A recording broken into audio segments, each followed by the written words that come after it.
শৌখিন পাখি পালন হতে পারে আগামী বাংলাদেশের অর্থনীতির নতুন এক অপার সম্ভাবনা। পরিবেশের সৌন্দর্য বৃদ্ধিতে দিনে দিনে বাড়ছে এই শৌখিন পাখির চাহিদা।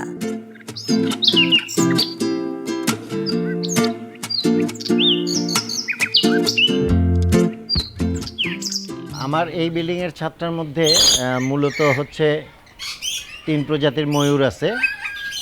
ওইখানে ব্ল্যাক উইং ময়ূর আছে, ইন্ডিয়ান পিকক আছে, আর এই পাশে যেগুলো আছে এগুলোকে বলে হার্লি কুইন। এটা ইউরোপিয়ান ভ্যারাইটি, খুব এক্সপেন্সিভ। আর 2 রোতে আমার এখানে লরি আছে। লরি কেট হচ্ছে পাখির মধ্যে সবচেয়ে মজার একটা পাখি। এরা সব সময় খেলাধুলা পছন্দ করে। আমার অনেক ধরনের মিউটেশনেরই লরি এখানে আছে। এরপর হচ্ছে ওই বড় শেডটার মধ্যে আমার হচ্ছে সব বড় পাখি।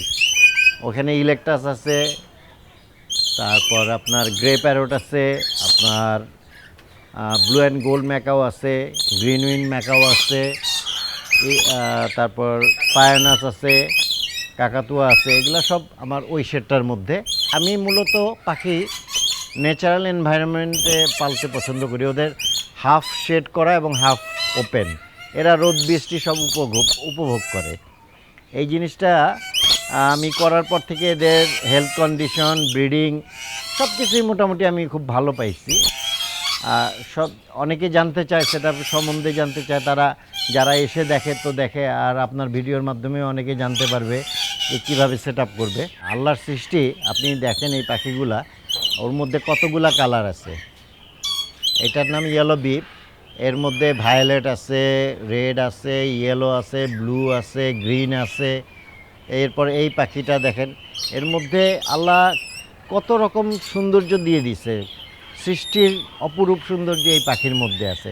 আমরা তো এখন প্রকৃতিতে পাখির ডাক শুনতে পাই না।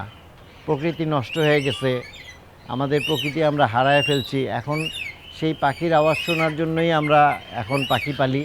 আমার এই এলাকার আশপাশে 5 কিলোমিটার সারাউন্ডিং মানুষ আমাকে বলে যে সকালবেলা আপনার পাখির ডাকে ঘুম ভাঙে।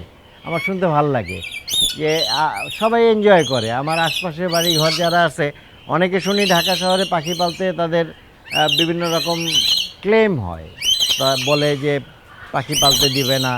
বাট আমার এখানে দেখি যে সবাই আমার পাখি এনজয় করে। এই যে ময়ূরের ডাক, কাকাতুয়ার ডাক, এটা 4-5 কিলোমিটার পর্যন্ত দূরে শোনা যায়। তো সবাই বলে যে আমি অমুক জায়গা থেকে আপনার পাখি শুনি, দেখি। তো আমার এখানে ভিজিটর প্রচুর আসতে চায়। এত রাশ তো আর বাড়ির ছাদে করা যায় না। তো আমি সবাইকে বলবো যে আসলে সুস্থ বিনোদনের জন্য, সুস্থ জীবনযাপনের জন্য পাখি হোক আপনার সঙ্গী, আপনার লাইফের এনজয়ের একটা পার্ট হোক পাখি। এখানে আমার ওই পাশে গত বছরের ময়ূরের বাচ্চাগুলো আছে, ওগুলো এবার নিউ অ্যাডাল্ট হয়ে গেছে। আর হার্লি কুইনগুলো এখানে আছে। আমার ওই বক্সের মধ্যে হার্লি কুইনের ডিম আছে, ওরা এখনও ডিম দিতেছে। কিশোর যুবকরা বিভিন্ন ধরনের অপকর্মে জড়িত হয়ে যায়, মাদকাসক্ত থেকে শুরু করে সন্ত্রাস, এইগুলা থেকে মুক্তি পাওয়ার জন্য এই ধরনের শখ আমি মনে করি থাকা খুব ভালো। এগুলো হচ্ছে আমার গত বছরের ময়ূরের বাচ্চা। এটা হচ্ছে সাদা পিকক। হার্লি কুইনের বাচ্চাও এখানে আছে। এগুলো হচ্ছে ইন্ডিয়ান পিককের বাচ্চা ছিল, হ্যাঁ। আর এটা হচ্ছে হার্লি কুইনের বাচ্চা, এটা হচ্ছে হোয়াইট।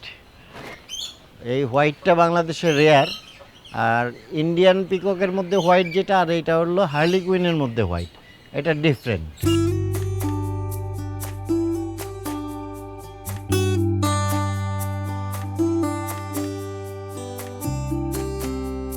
তো আমি সবাইকে বলবো যে আসলে সুস্থ বিনোদনের জন্য, সুস্থ জীবনযাপনের জন্য পাখি হোক আপনার সঙ্গী, আপনার লাইফের এনজয়ের একটা পার্ট হোক পাখি।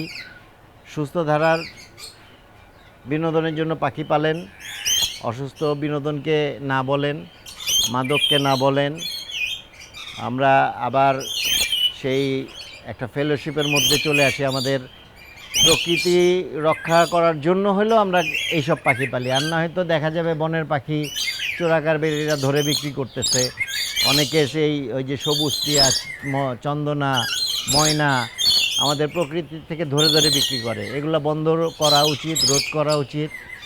আর এগুলা খাঁচার পাখি, এরা খাঁচাই জন্মাইছে, খাঁচাই মারা যাবে। এদেরকে পুষি, আমাদের মনের প্রশান্তিও মিটবে, পাশাপাশি কিশোর, যুবক, গৃহিণী এরাও এটার মাধ্যমে হয়তো তাদের কিছু সচ্ছলতা ফিরিয়ে আনতে পারে। পরিশেষে আমি দীপ্তদীপীকে ধন্যবাদ জানাচ্ছি এত দূর থেকে কষ্ট করে আমার এখানে ডকুমেন্টারি করতে আসার জন্য। আমাকে খুঁজে আপনারা বের করে আজকে এসেছেন, এটা আমিও আনন্দিত, এবং আপনাদের মাধ্যমে আমার সকল শ্রোতা দর্শকদেরকে শুভেচ্ছা, শুভকামনা। আসসালামু আলাইকুম। নীতি নির্ধারকরা সরকারি প্রণোদনা এবং রপ্তানি সুযোগ সৃষ্টি করতে পারলে বৈদেশিক মুদ্রা আহরণের একটি চমৎকার খাত হতে পারে এই শিল্প।